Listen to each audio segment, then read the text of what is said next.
That night, 17 others were shot, some of them multiple times. For survivors, the physical healing of their wounds is only one part of their story. The mental trauma and PTSD may be the hardest parts to overcome. News 5's Maggie Bryan spoke with several survivors about where they stand on their own healing journey and shares the moments along the way that have given them a glimmer of hope for the future. I just kind of threw anything from the bar up there. A club wristband. I found it like a month ago. A special cane. Here's the bullet hole. They recovered it 10 days later. And belongings of lost friends. A $5 tip Daniel had given me. His basket of stuff that I still haven't gone through. All bringing back the emotions they have carried with them for a whole year. Does it feel like it's been a year? No, not at all.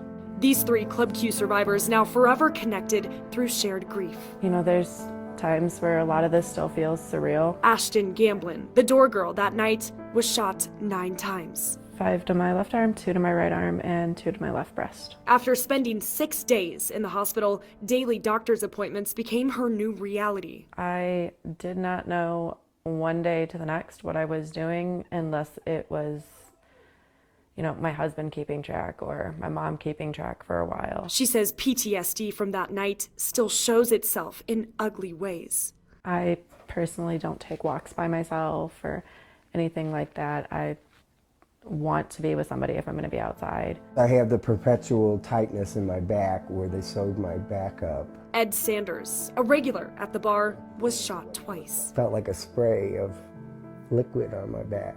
And I turned around and looked at him, and all I could see was the flash of the bullets. After 4 surgeries and a special send-off from the hospital. Oh, I'm so relieved and overjoyed. I don't know what to say. He says it wasn't until later when it all hit. When I got home, it kind of sank in, and I started grieving.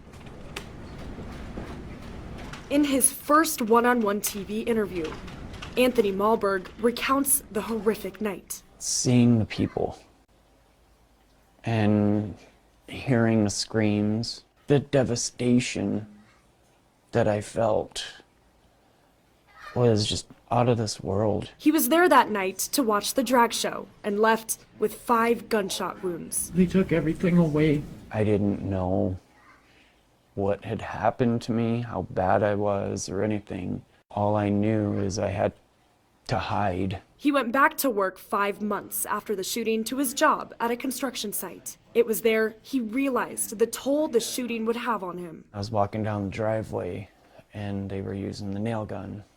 Bang, bang, bang, bang, bang, bang, bang, bang, bang. I dropped my ladder, tool bag, and I ran to the van. Not only did these 3 lose their sense of safety and normalcy, they lost dear friends. This is the 3 Days Grace concert we went to. You and Derek. Yes. Yeah, they were good friends. They were special people. Daniel just lit the room up. They are in a better place. Anthony says he went back to the building for the first time last month. It was there he found a sense of peace. I felt the empty feeling there. I knew the 5 victims were not there. That's what brought me a lot of the peace. A step in his healing journey, which looks a lot different for each person. We're trying to kind of put my life back together, you know, trying to go to bars or drag shows.